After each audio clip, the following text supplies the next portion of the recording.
Barka da zuwa wannan channel ɗin namu mai albarka. Idan wannan ne zuwanku na farko, ku daure ku danna mana subscribe kana ku danna ƙararrawa domin samun sababbin shirye-shiryenmu da zarar mun ɗora.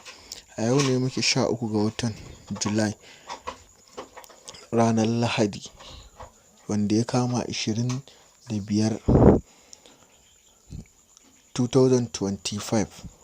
A ranar nan ne Muhammadu Buhari Allah ya yi mai rasuwa. To Allah ya ji kansa da rama. Allah ya sa hakan shine mafi alkhairi a gare shi.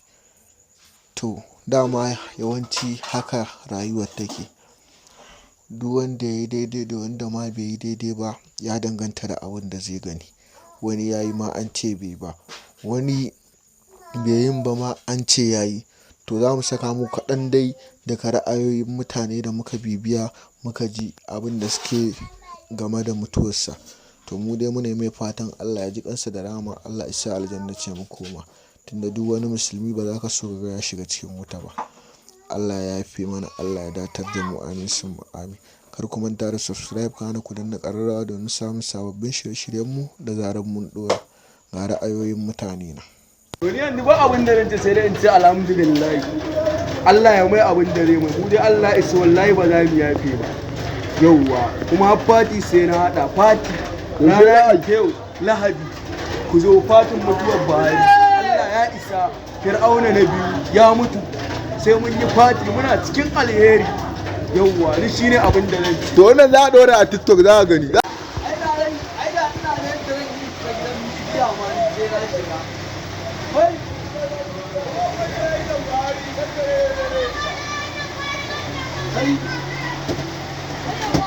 Demi guda biyu, Ermo na 100, wannan Excel ta 150, ɗan yi sauriyan Allah ka sa min a leda.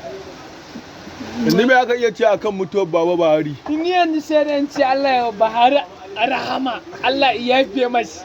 Al'ummar Najeriya kuma shi ya yafe masa. Dan mai cin uwar Baba Buhari. Dan gindin mama ka da abin da ka shuka shi za ka gina. Watsani a duniya. Allah ya yafe wa Buhari, Allah ya mai abuwa. Wannan dai shine kaɗan daga cikin abubuwan da mutane suka dinga faɗe, wasu su fatan alkhairi, wasu su kuma faɗa akasin haka. To mu dai ba abin da za mu ce sai dai mu ce Allah sa mu dace, Allah sa mu rabu da duniyar nan lafiya. Kuma shi ma Allah ya ji kansa da rama, Allah ya kyautata ƙarshe.